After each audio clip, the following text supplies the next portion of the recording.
यह दुनिया किसी विशाल अनिश्चित इमारत की तरह है, जहाँ हर व्यक्ति किसी अदृश्य गलियारे में अपने ही कदमों की प्रतिध्वनि सुनता रहता है।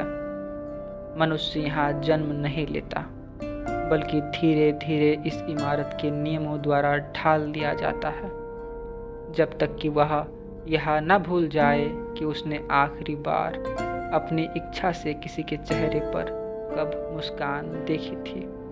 फिर भी इस विराट और अंधेरे ढांचे के बीच एक अजीब, लगभग असंगत बात सच है कि किसी की मुस्कुराहट इस मशीनरी को क्षण भर के लिए थाम सकती है। जैसे किसी गलत जगह रखे गए छोटे से पत्थर से एक विशाल पहिया जाम हो जाता है। किसी की मुस्कुराने की वजह बनना यह सुनने में सरल लगता है, पर यह वाक्य गहरी उदासी से भरा है। वह दुकानदार जो दिन भर लोगों की अधीरता को ढोता रहता है, वह बूढ़ी शिक्षिका जिसकी थकान ने उसके शब्दों का अर्थ धीरे धीरे चुरा लिया है, वह सुरक्षा गार्ड जिसे धन्यवाद कहना लोग भूल नहीं गए, बल्कि वो लोग कभी बोलना सीखे ही नहीं।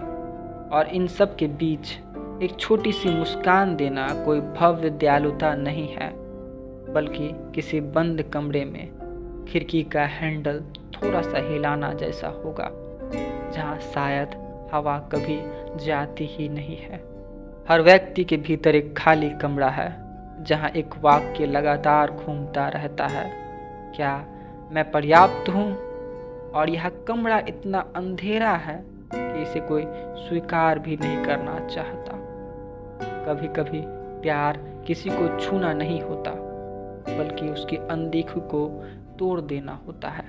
और कभी कभी विश्वास धीरे धीरे नहीं टूटता, वह एक ही क्षण में किसी हिंसक दरार की तरह टूट जाता है, जैसे कांच की प्लेट पर अचानक गिरती हुई कोई नोकीली वस्तु। और उसके बाद मनुष्य दुनिया को एक ऐसे भवन की तरह देखता है जिसके हर दरवाजे के पीछे कोई ना कोई शत्रु छिपा होता है। पर दया एक ऐसी चीज़ है जो कभी दिखाई नहीं देती, क्योंकि वह उन जगहों पर मौजूद होती है जहाँ कोई देखता ही नहीं। वह किसी के मन के अंधेरे तहखाने में एक धीमी सी लौ की तरह है, जो आसपास के अंधेरों से खुद को बचाती नहीं, बस यह तय करती है कि अंतिम क्षण तक बुझना नहीं है।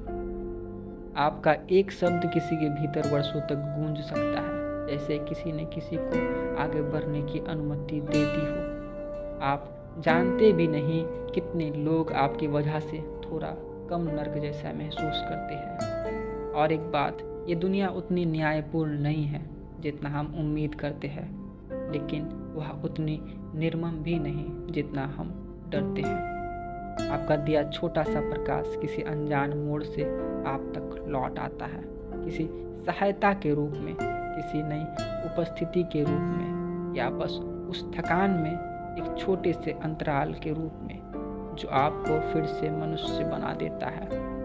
दया कोई नैतिक सिद्धांत नहीं है, यह एक चक्र है जो गुप्त रूप से चलता रहता है, जैसे अंधेरी इमारत की दीवार में कहीं कोई पुरानी छोटी सी पड़ी मशीन हौले हौले से टिक टिक करती रहती है। और अंत में आपसे कोई महाकाव्य नहीं मांगा गया, कोई क्रांति नहीं मांगी गई, कोई महान बलिदान भी नहीं मांगा गया, सिर्फ इतना कि आप किसी की मुस्कान की वजह बन जाए।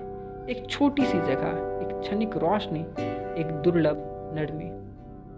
शायद इसी में मानव होने का अंतिम प्रमाण छिपा है। इस विशाल, उलझी हुई, लगभग अनुवाद न हो सकने वाली दुनिया में हम एक दूसरे को कुछ पल के लिए ही सही पर हल्का कर सकते हैं, और शायद यही सबसे बड़ा मानव कार्य भी होगा। मेरा नाम आदर्श है और मेरे विचारों को सुनने के लिए धन्यवाद। मैं फिर आऊँगा एक नए विचार के साथ, तब तक के लिए बाय।